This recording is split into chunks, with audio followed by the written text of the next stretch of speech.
I was ever real. We talk about decentralization and then annihilation. Bitcoin, Litecoin, Litecoin, your coin, blockchain, baby. Mondays at 1600 hours Eastern, Studio A.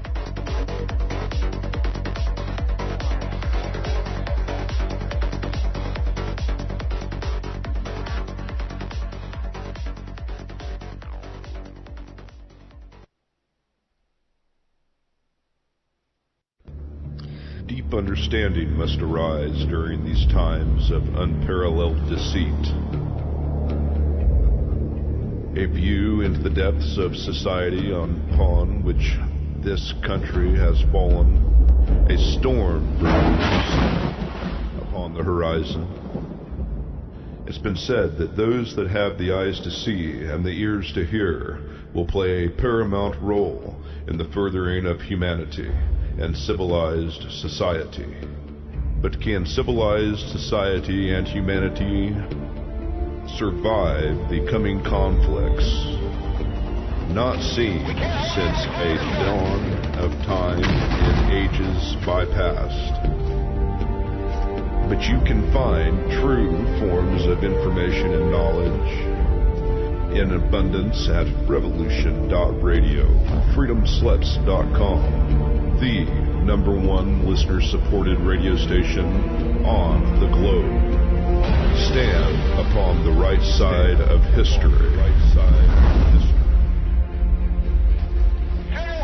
got to get us out of here now! I won't let you down. I won't let you down, son.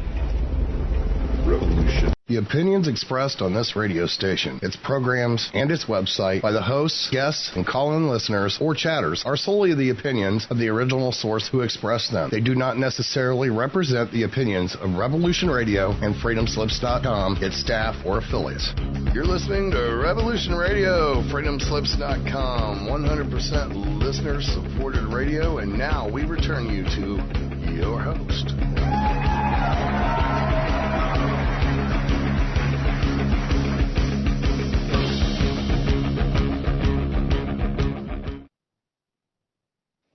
Hi there, and welcome to Sunday Night Live, coming in live from London tonight on this really cold night in London.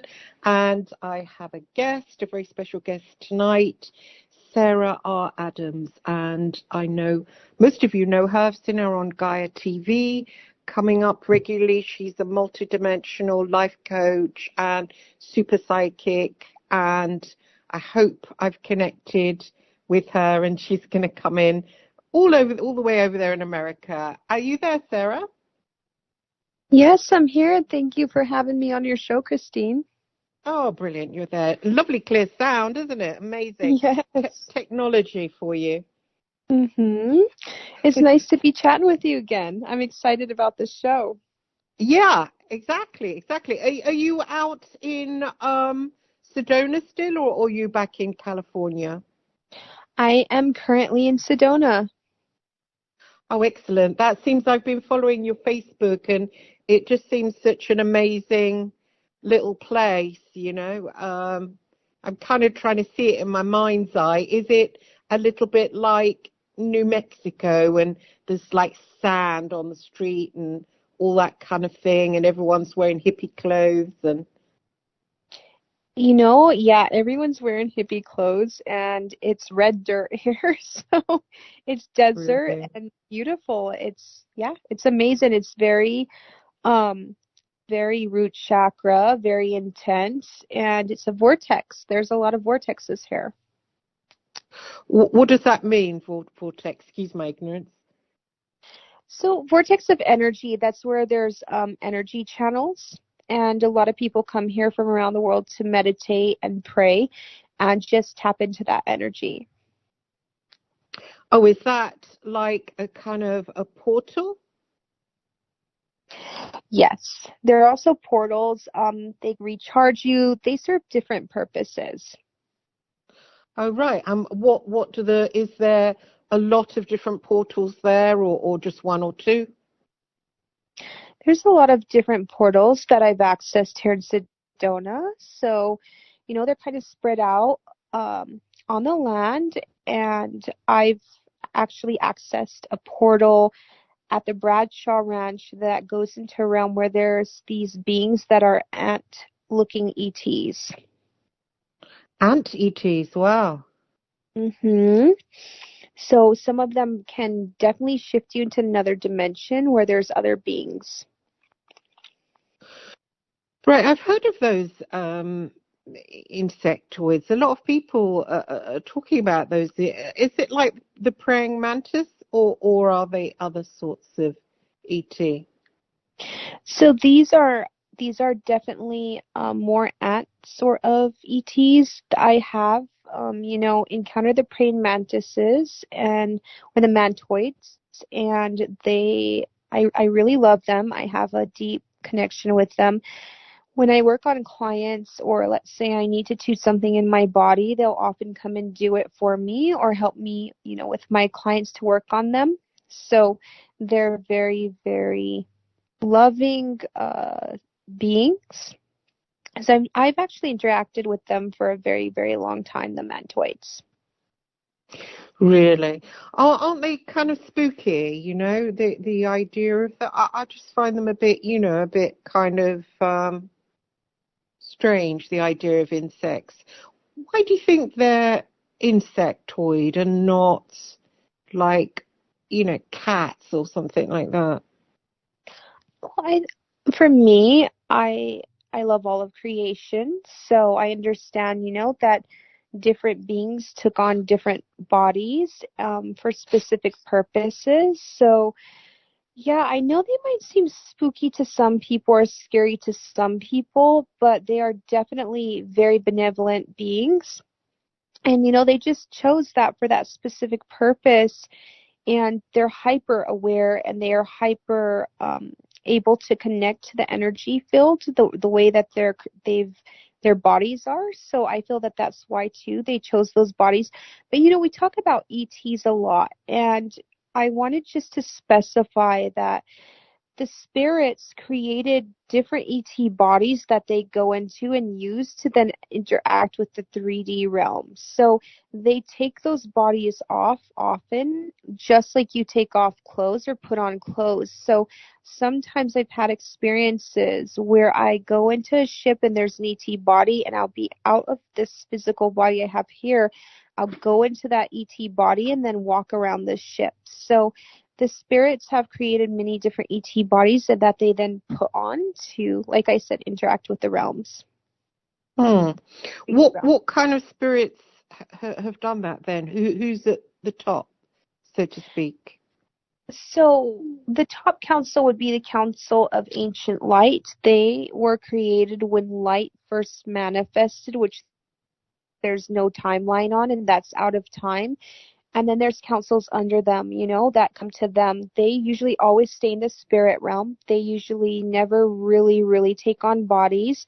There's the Council of Spirits, and that Council of Spirits will often take on bodies. The only way the Council of Light takes on bodies is if they feel that they really need to step in, because they have all the ancient codes and they have the blueprint of all of creation within their fields. So then they'll come and they'll, if needed, if they decide to do it, they'll come into bodies.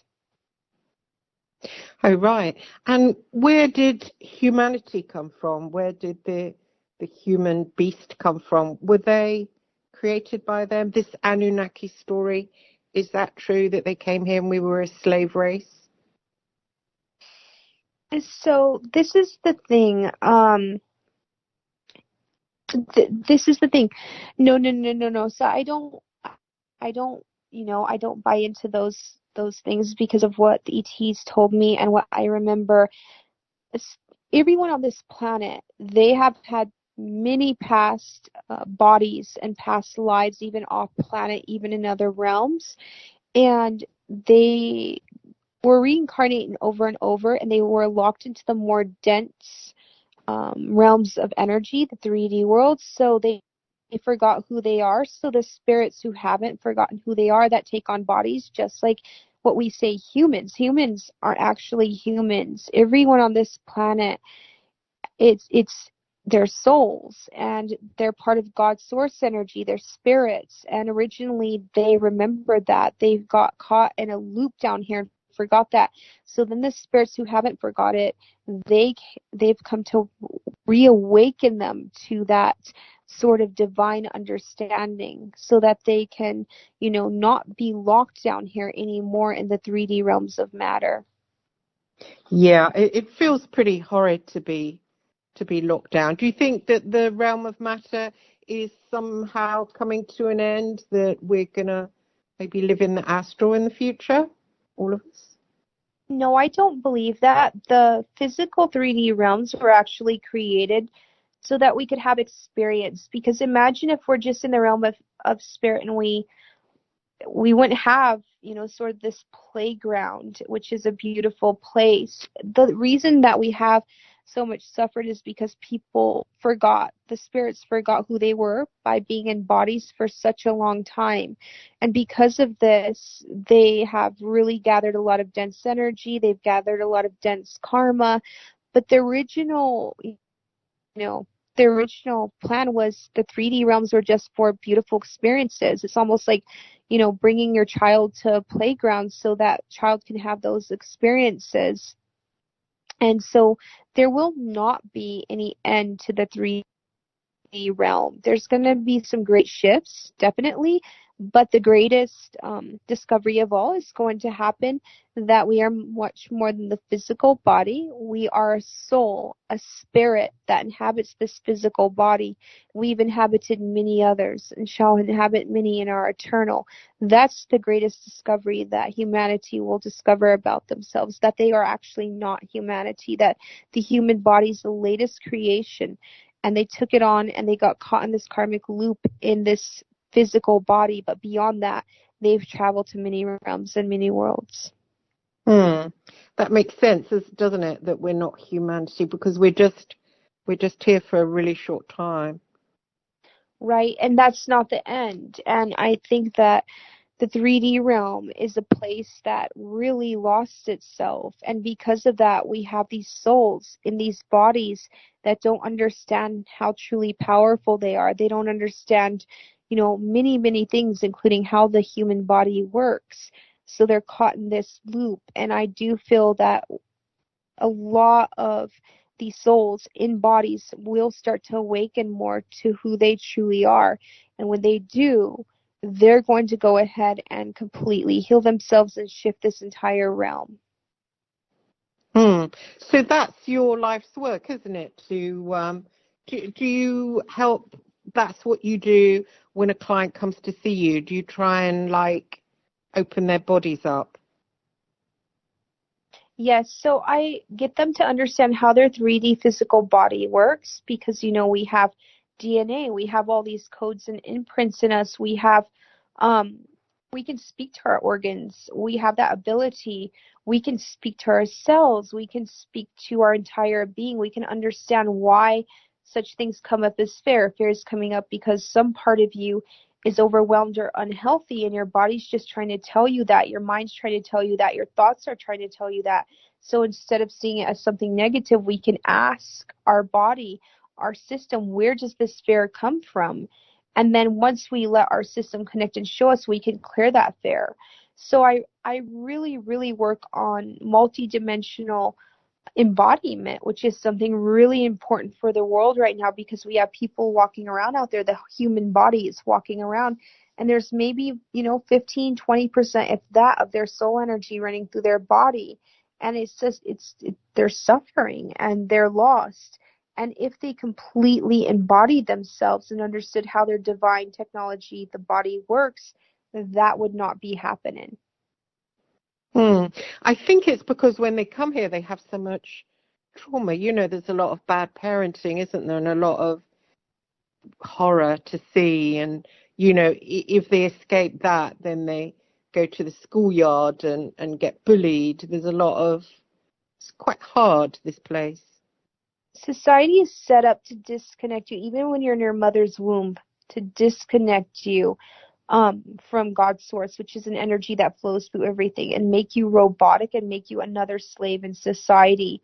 And that's done via many different things, whether it's the jab, toxins, you know, abuse. There's a lot of different ways that's done. So that baby born, it's completely inundated with all of these chemicals, all of these things that disconnect it from God's source. And that's why children often lose their imagination and they lose their happiness, because we on this planet do not understand how precious they are, and we are not protecting them how we should be, and we are not understanding that they're very sensitive, empathic, divine souls that have come into this body, and we shouldn't traumatize them as children, because by traumatizing them as children, they're going to grow up and they're going to have broken lives, and they're going to hurt other people, and they're going to be a burden on society. And we need to start understanding really how important children are. When that soul comes through, it has a lot of, you know, beauty and innocence that's broken when children are children. And that's done sadly in our society, which is set up to completely break you, because somebody who is broken they're a slave and they're easy to manipulate. Somebody who's happy and healthy, you can't manipulate them. You can't enslave them. They're going to have a voice. They're going to stand up for what's right.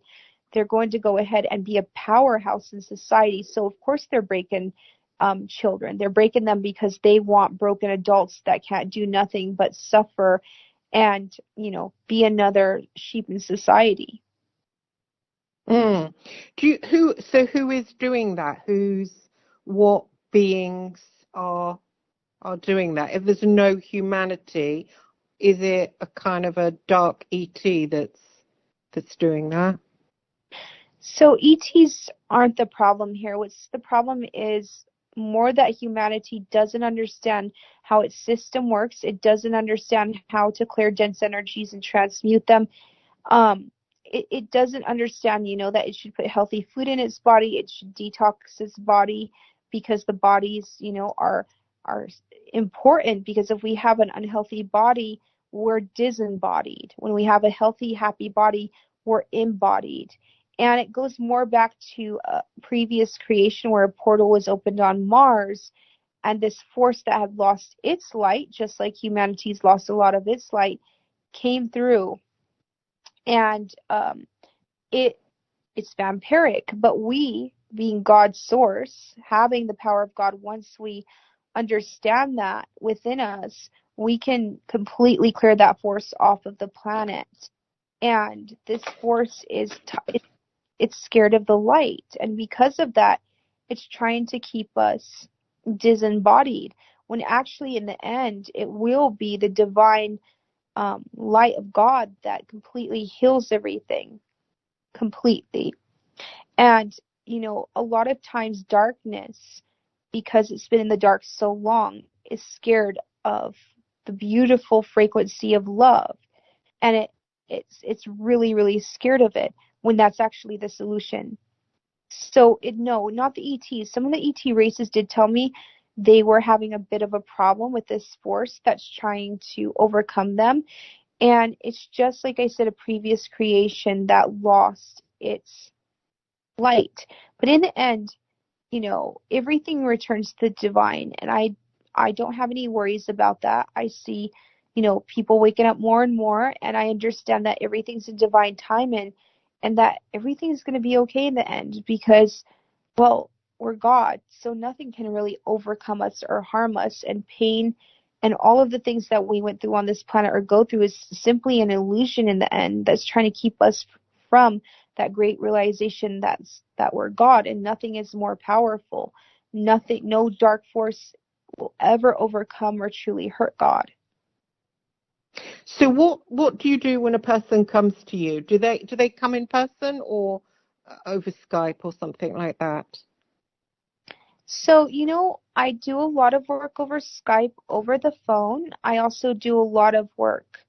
I do a lot of work, you know, in my multidimensional classes that I'm doing right now. This morning we taught about smoothies. We showed how to make superfood smoothies. A lot of work on how the system functions, which is really important. We also do a lot of work on clearing ancestral karma because this is a big one. We have so many disembodied souls that haven't passed into the light, and they haven't passed into the light because of the fact that, they are plagued with a lot of dense karma from their lifetimes and their ancestors, and it goes through generation after generation. So we clear all that out. We help the ancestors ascend into the light, and this really takes a toll off of people because sometimes you'll have thoughts that are from your ancestors because they are connected to your energy field. Or let's say you'll have things happening in your life and it's connected to karmic imprints from your ancestors. So when we clear all that, it really takes a weight off. I've had people who, they had back pain, and then once we cleared that, their back pain went away. And it's really, really deep, this work, because these souls are suffering. They didn't have enough light to pass into the higher realms. So by us channeling them light and unconditional love and clearing that dense karma and transmuting it into golden light, they can pass. But until they pass, they're actually leeching off of our light. Oh, right. So do you get the person to visualize them, or do they lay down and you visualize their ancestors and then kind of see them? And how does that work? I see them, but I also talk to them.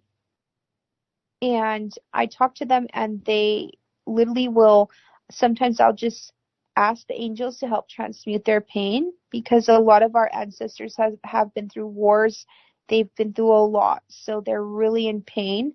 And, we've had slavery on the planet. We've had a lot of suppression. So once that happens, once we transmute it, usually, the person I'm working with, they will cry, and they really, really feel it. And they sometimes will have a vision, or they'll feel the presence of the ancestors, and they'll speak to them. Sometimes they're very telepathic, or they'll hear the voices. It really depends. I see them, I feel them, and sometimes, I'll just cry along and send unconditional love, and we'll do that deep healing work. And it's beautiful to watch because it shifts so many people's lives, and it also helps all of the beautiful wandering souls who have lost themselves that are earthbound on this planet ascend into the light. Oh, interesting. So you kind of just like call on them and then they appear. When I start working with a client, they usually appear anyhow because they know that I can help them, to move on into the light, and a lot of them just want to heal. So they'll come anyhow.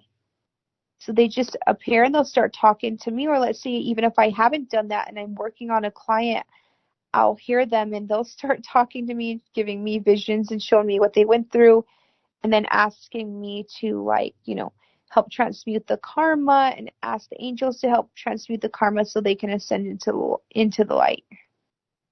Oh, interesting. And then what happens with the person? You go through their body and scan, don't you, to see what health issues they have?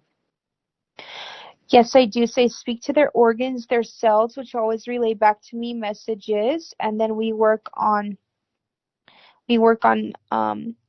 just restructuring the energy field, clearing out any blockages. I do a lot of physical work with getting people to detox too.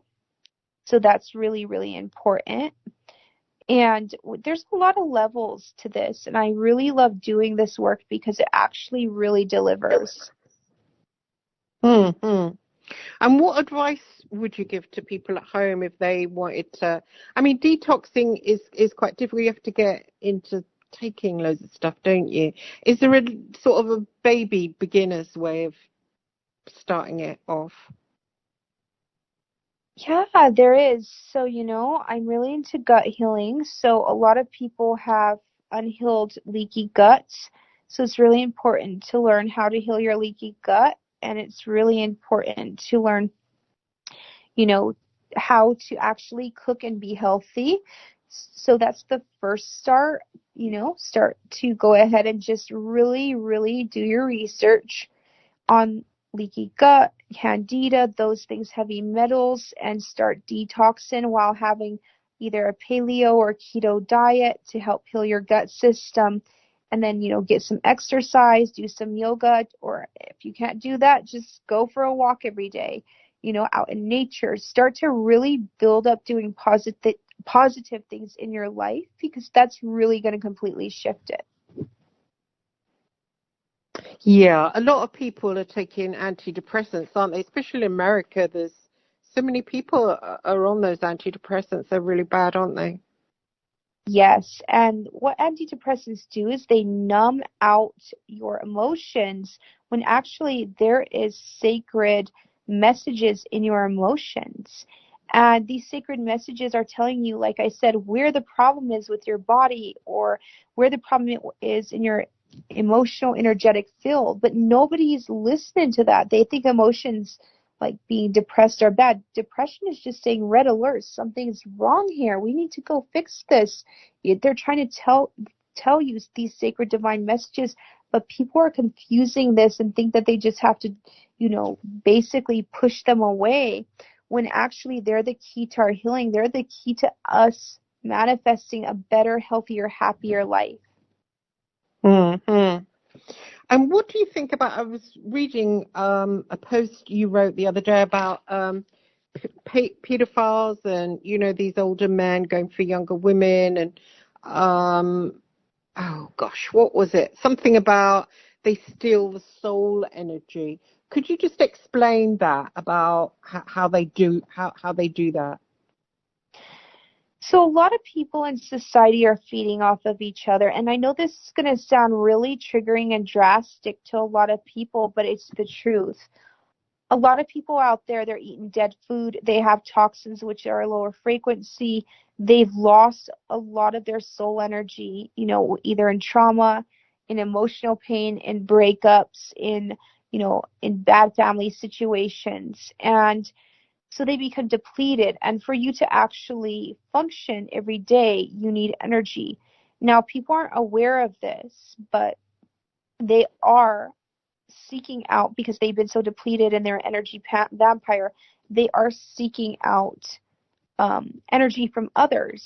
And I've noticed that, I've noticed people who have no energy often go after, children or younger people, or people in general that have a lot of energy. I've had it happen to me, but I can spot people like this, and they go after them for their light energy to charge. That's an energy vampire. And I know, like I said, this is triggering, but most of the world, they're energy vampires. They don't know how their system functions, and that's why we have so much abuse. Because when you're an energy vampire, you're hungry, and you will go after, people or children that have that bright energy in them. And that's wrong. That's not okay. That's evil. We need to start to understand that we need to cultivate divine light energy within us via these beautiful practices, via being healthy, via facing our emotions and cleansing them and clearing them.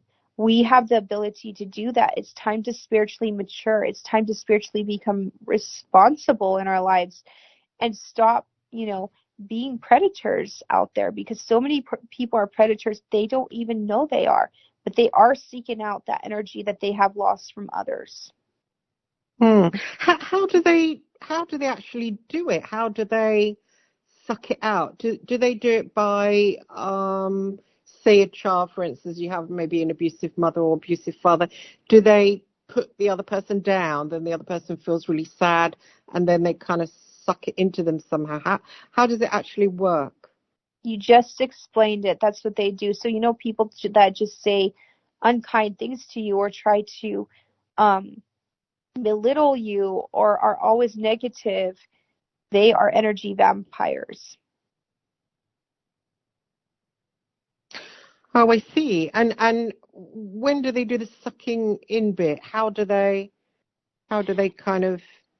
They just absorb your energy. You're affected. You are literally affected by all the energies around you, by everyone around you.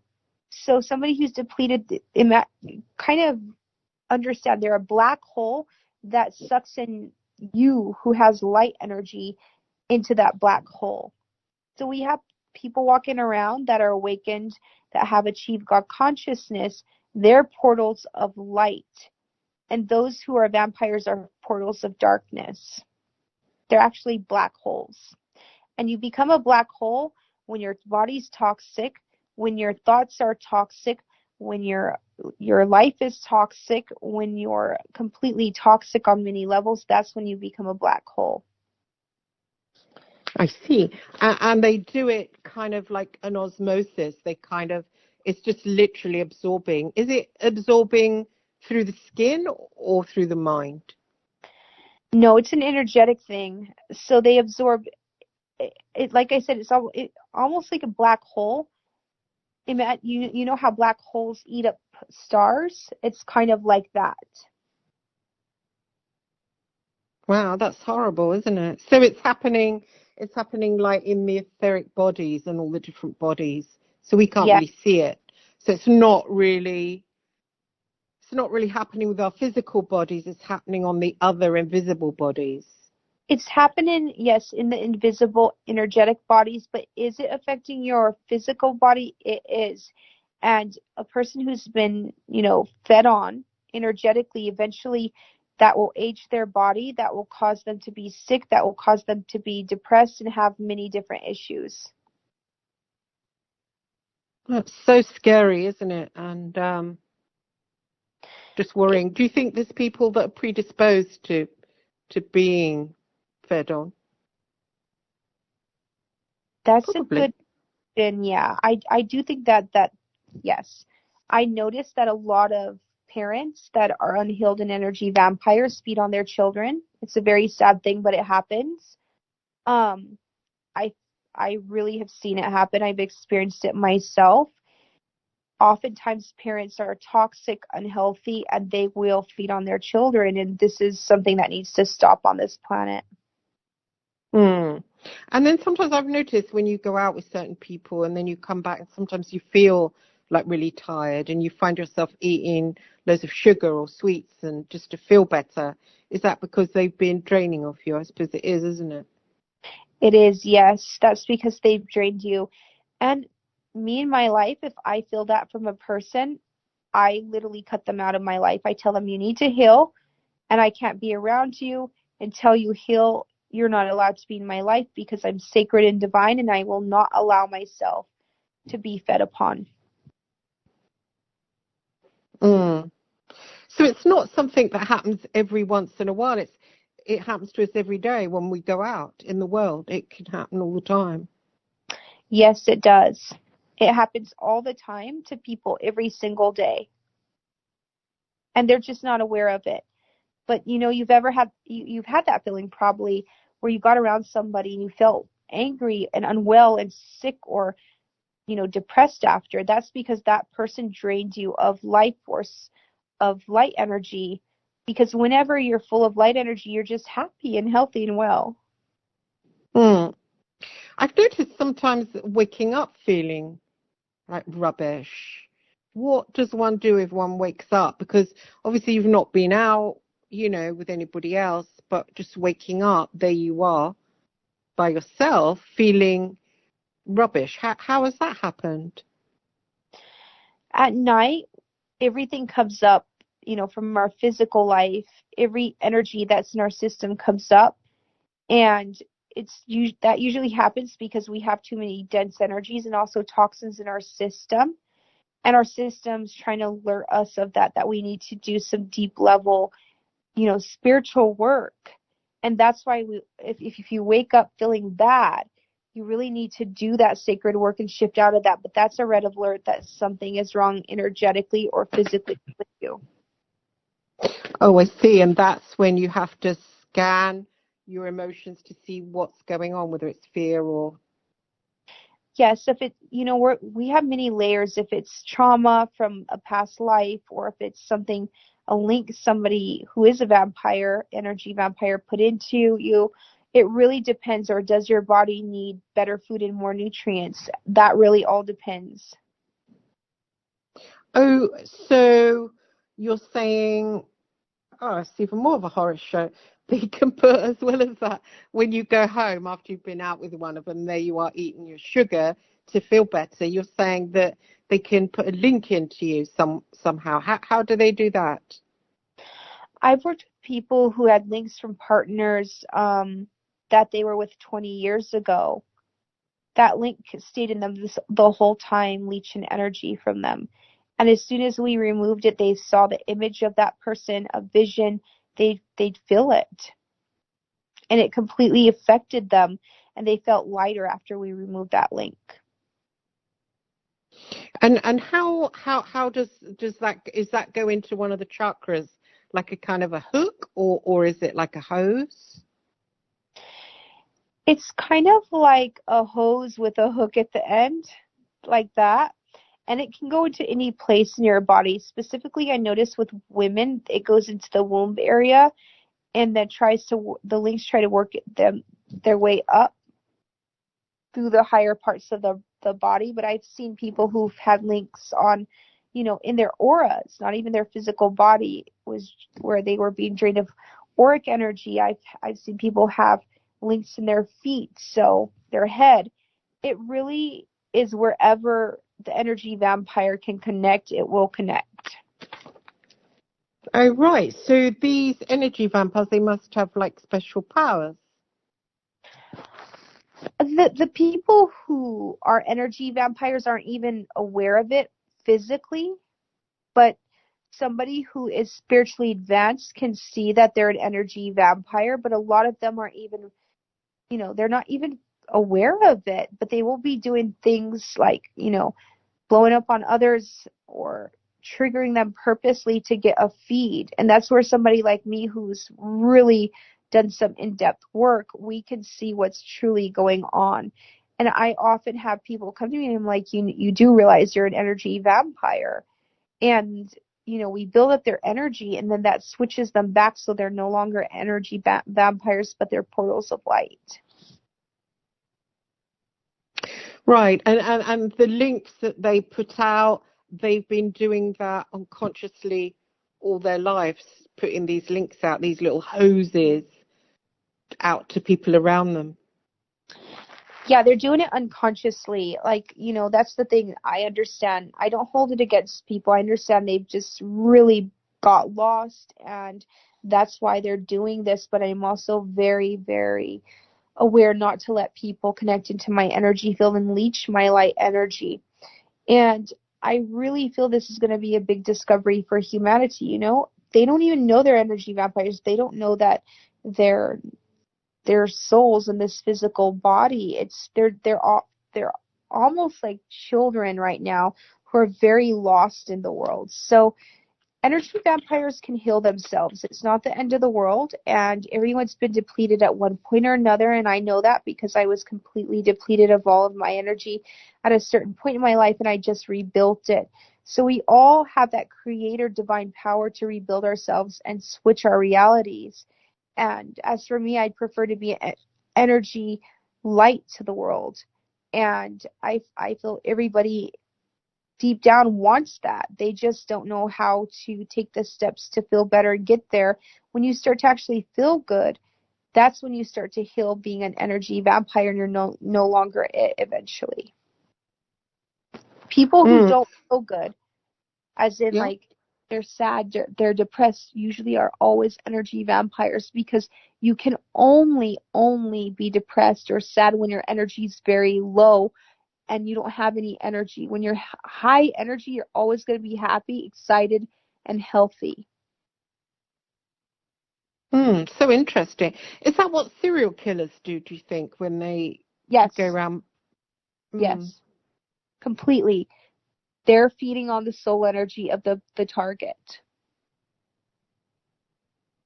So is that what they are really? They the physical body doesn't really mean much. That's their goal, just to take souls, do you think? No. So people are energy vampires. Their goal is to survive, but they don't, like I said, they don't know this physically. It's a subconscious energetic thing that's happening because they become so depleted. So let's say you have a person who's went through so much trauma, who's lost their energy.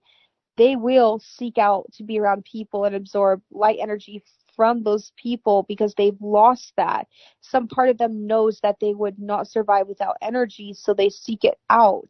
They don't physically know they're an energy vampire. They don't physically know, but they do know that being around a certain person, or getting that certain person's attention, they feel better. They only feel better when they get a feed.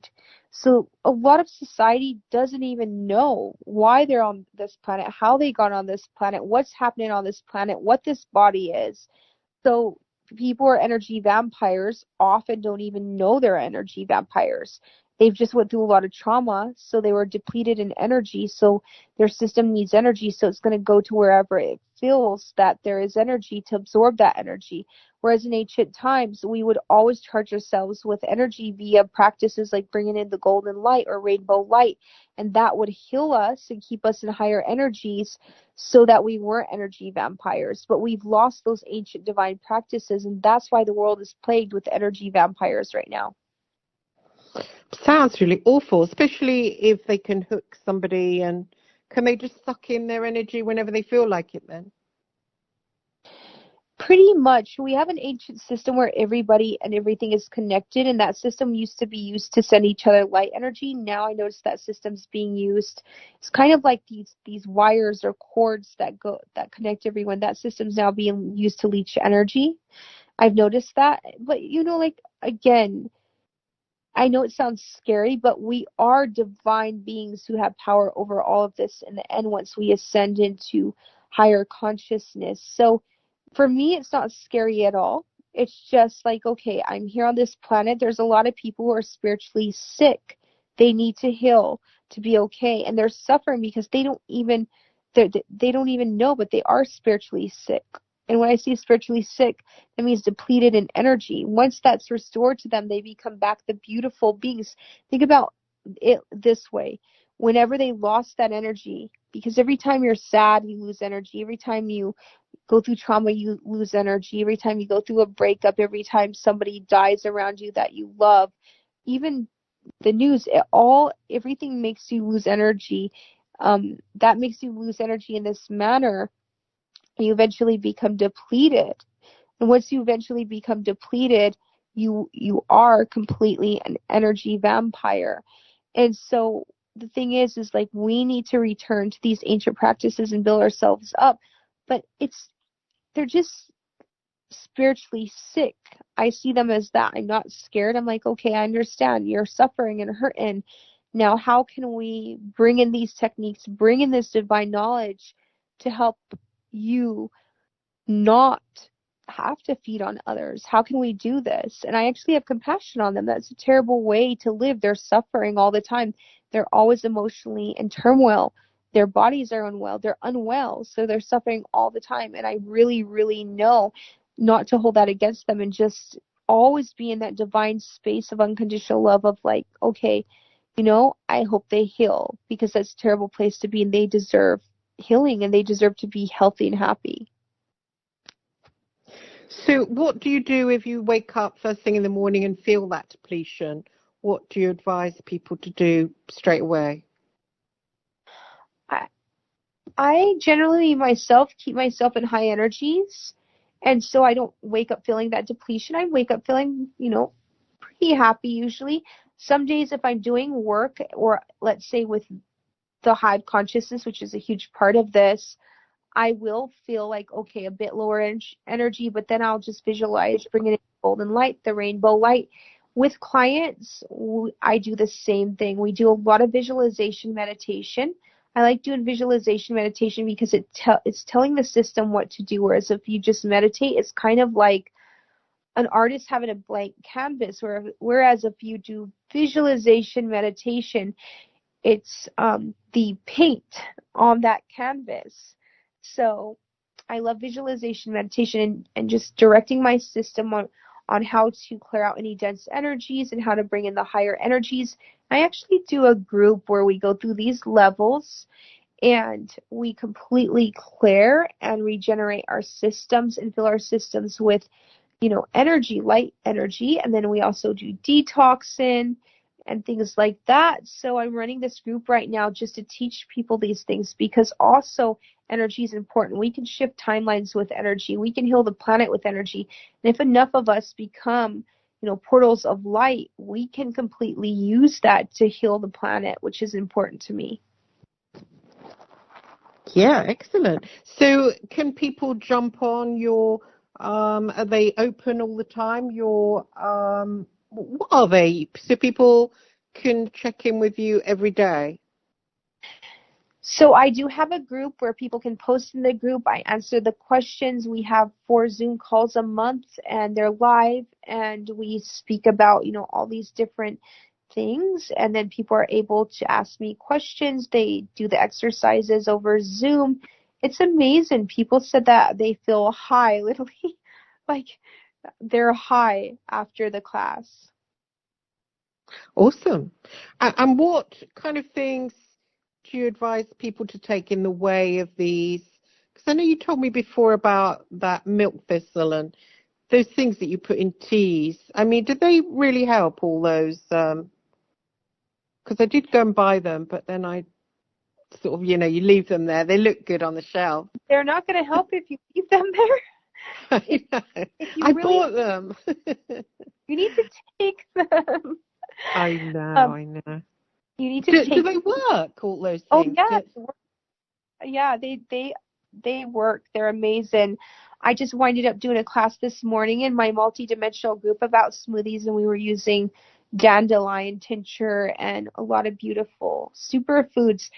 They do work. You just have to take them. And, if you take them up to 3 weeks, you're going to see a shift. 3 months, you're going to see a major shift in your energy and your thoughts and your moods, because herbs, they're sacred higher frequencies that charge us and bring us up in frequency. Like I said, people in lower frequencies are depressed, sad, down, sometimes even suicidal. People in higher frequencies are creative. They're full of energy, they're happy, they're healthy, they're well. So it really does work, but you have to do the work and take it. What does it do then, the dandelion? What does it actually do? Dandelion's great for your liver. A lot of people who are angry, a lot of people who are depressed, their liver's compromised. And dandelion goes and it cleanses your liver. And you'll notice when you cleanse your liver that you'll probably cry sometimes as you go through that cleansing. But eventually, once you get through all of those blocked emotions that are held in your organ, then on the other side of that is just the energy flow that comes through, and you're going to become higher frequency, and you won't even think about those bad experiences anymore. Sure, like me, I had a abusive childhood, but it doesn't affect me at all. I'm just happy and healthy, and it's really shocking to some people, but I'm like, because I healed my system and I went through these emotions, I really did some deep healing. I don't even think about that ever. I can talk about it without crying. I'm fine. I'm not triggered. I'm very indifferent towards it. I'm thankful that it taught me on this planet that children, went through a lot, so I understand what they go through, and that's why I'm more passionate in trying to help the children of the planet out, and so I'm thankful for it, actually. Yeah. Well done. So the heart, what you were saying, dandelion for the liver.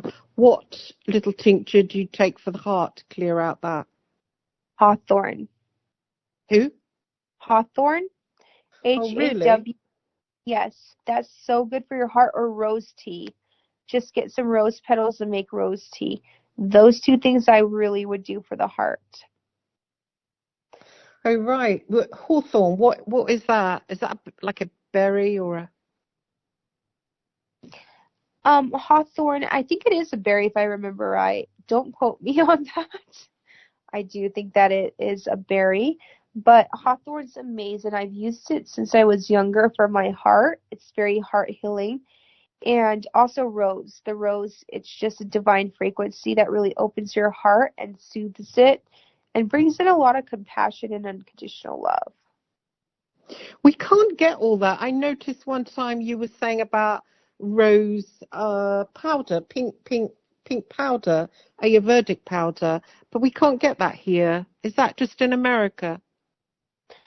I know that sometimes, you can get it on Amazon. I haven't looked, um, but I think that if you search around, you'll be able to find similar products too to what I, showed you, and be able to go ahead and just get them and substitute them. So you can also go get some organic roses and just take the rose petals and well them into a tea, and have them as a tea. So I always, if I can't find a product that I really like, I'll try to find a substitute for it.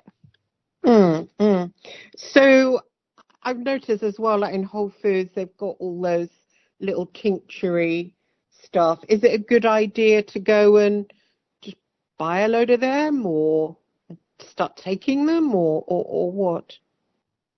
So I always recommend people take like dandelion, hawthorn, um, black walnut hulls. Those three things are really good. They really clear the liver. They really strengthen the heart. They clear parasites out of the system. So those are some of the staple tinctures. And I definitely will be doing a class in my multidimensional group about tinctures and what they're good for and how to use them in the near future. Oh, awesome. Yeah, it's hard to know how to use them, isn't it? To sort of, to make yourself feel better. I also do this thing where I intuitively ask my system, I'll hold it in my hand. If I get a good feeling, I clearly need that. If I get a note, just a nothing feeling, I don't need it. So I kind of do that also. It works really well when taking herbs, because I know there's like thousands of herbs out there and you can get very lost. Exactly, yeah. Do you have a whole lot in your cabinet? Yeah, like $1 million worth of herbs, superfoods, tinctures, all of that. Because I was going to do a show on it and review different products, which I probably will in the future. I just have a lot of other work that I'm doing right now, but I've had, a lot of companies send me different products, and that's where I came out to just around 10 products that really deliver. Oh, that would be excellent. That would be really good. I know a lot of Americans, they like something called Blue Lotus. Oh, I love Blue Lotus. I do that all the time. I actually have the well that I put on my crown chakra, on my hair, in my hair, and then I also have, the tea. And if you want to completely do a rebirth, you drink the tea, and that's going to help you rebirth. Oh, really? What is the tea called? Just Blue Lotus tea? Yes. See, we can't get that here in England. We don't have that here. I think you should be able to look for Blue Lotus, and you'll find it online. That's right. Sometimes it's just better to order stuff online that you can't find, in the stores there. That's what I do a lot. Yeah. Is it okay? It's not poisonous or anything? It's all right, that Blue Lotus stuff? No, Blue Lotus is not poisonous. It's completely safe, and it actually brings up the frequency of your body. Does it? Wow. Mhm. Oh gosh, you taught me so much, I've had a lesson now. I'm exhausted. I was writing it all down, and I've written down. I've covered most of a notepad here. Well, I would like to offer you a free membership to my multidimensional class where all of this is posted in. Oh, thank you. Start doing it too if you wish. Oh, thank you. That's so kind. Thank you. Yes, I will. The answer is yes. I'm really excited for you because you will be able to, look at my videos of smoothies, do the meditations, and it's definitely life-changing. You just got to do the work. You got to keep on it because, we've spent years tearing ourselves down on all levels. And so it's going to take a bit of time to heal. And like I said, 3 weeks in, and if you do it every day or every other day, you're going to feel a major shift. Well, thank you. So I play the videos. Are you there live, or I play them after? What happens? So I'm live every Sunday, and I live in Sedona, so it's California time, by the way. And it's at 1 o'clock every Sunday. I do a live Zoom where you can speak to me about, questions or anything you want to speak to me about in the chat box. And then I present the meditations, and we do all the meditations together. Oh, awesome. And then when you're not there, you can you can play your videos in the group. Yes, and I also, like, recently we did light language. Recently I helped my clients to open portals so that ETs came and worked on them, and they felt it. They literally felt it. Some of them had visions of ETs. They felt such high frequencies during that class. So it's a very interactive class. Oh, that's good, because when you did that healing on me last year, I actually saw an ET. It was really strange, like the Syrians. I think it was maybe a Syrians from Syria. He had that elongated skull thing. Yes, they come in all the time. And specifically for each person, the ETs will, they sense I'm working on people, and then they're really kind. They're like, we want to help the planet ascend, so we're going to come in and work on them. So I'm very blessed because I've had thousands of sessions where the ETs just came through and are like, okay, we're helping too. Like, we're here. Yeah, it's awesome. It's so interesting. What are those? The ones with the elongated skulls, are they from Sirius? So that depends. Like I said, also the Council of Ancient Light, they take a wispy ET form with elongated skulls too, and they also just come through to restore people to their the original blueprint of light before there was distortions. That's how they explain it to me, because they said a lot of people have distortions in their field, so they're bringing in the original blueprint of ancient light before the distortions, and that just restores the person to their original self, and it completely removes the distortions. And those distortions often come from trauma or bad past life experiences. Yeah, that was quite interesting. I had a past life experience come up, actually. I don't know if you remember that, but you brought up that past life experience. I was in a jail, and it was interesting because my jailer was actually my adoptive mother in this lifetime, which is kind of horrid to feel. Oh yeah, we will keep reincarnating with abusers until we completely clear their energy out of our field, and then that doesn't happen anymore. Oh, I see. That's interesting. Oh, damn, we've run out of time. I'll put some links below so you can find Sarah. Sarah, thank you very much for coming on. That was really super interesting. Oh, she's fine. Thanks for listening, everybody. I'll see you next week. Take care. That was a great show. I really enjoyed that.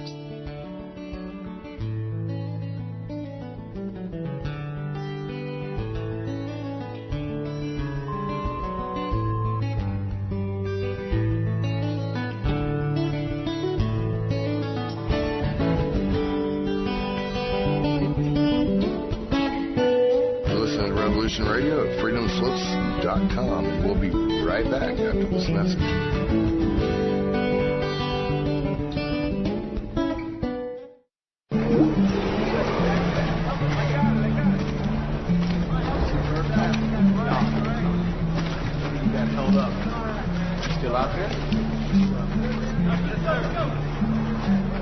You're going back in?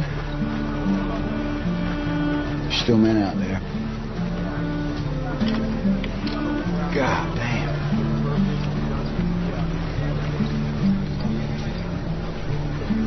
When I go home, people ask me, hey, Hoot, why do you do it, man?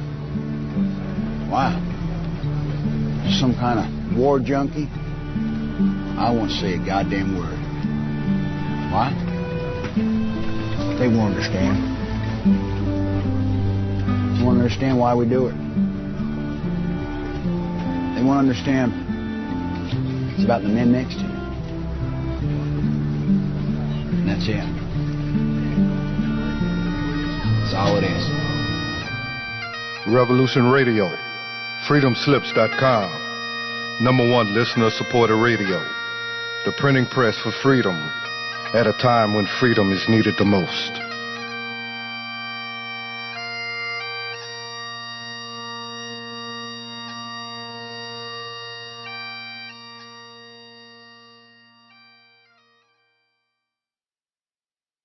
I am Bill Johnson. Some consider my efforts to be an underground law school.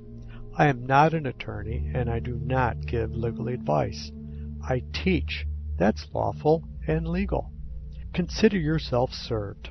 You are to appear Wednesday nights, 10 p.m. Eastern, Studio A. My forte? Foreclosure and contract law. Grab your legal pad and pen. Learn a broad spectrum of law spanning administrative, criminal,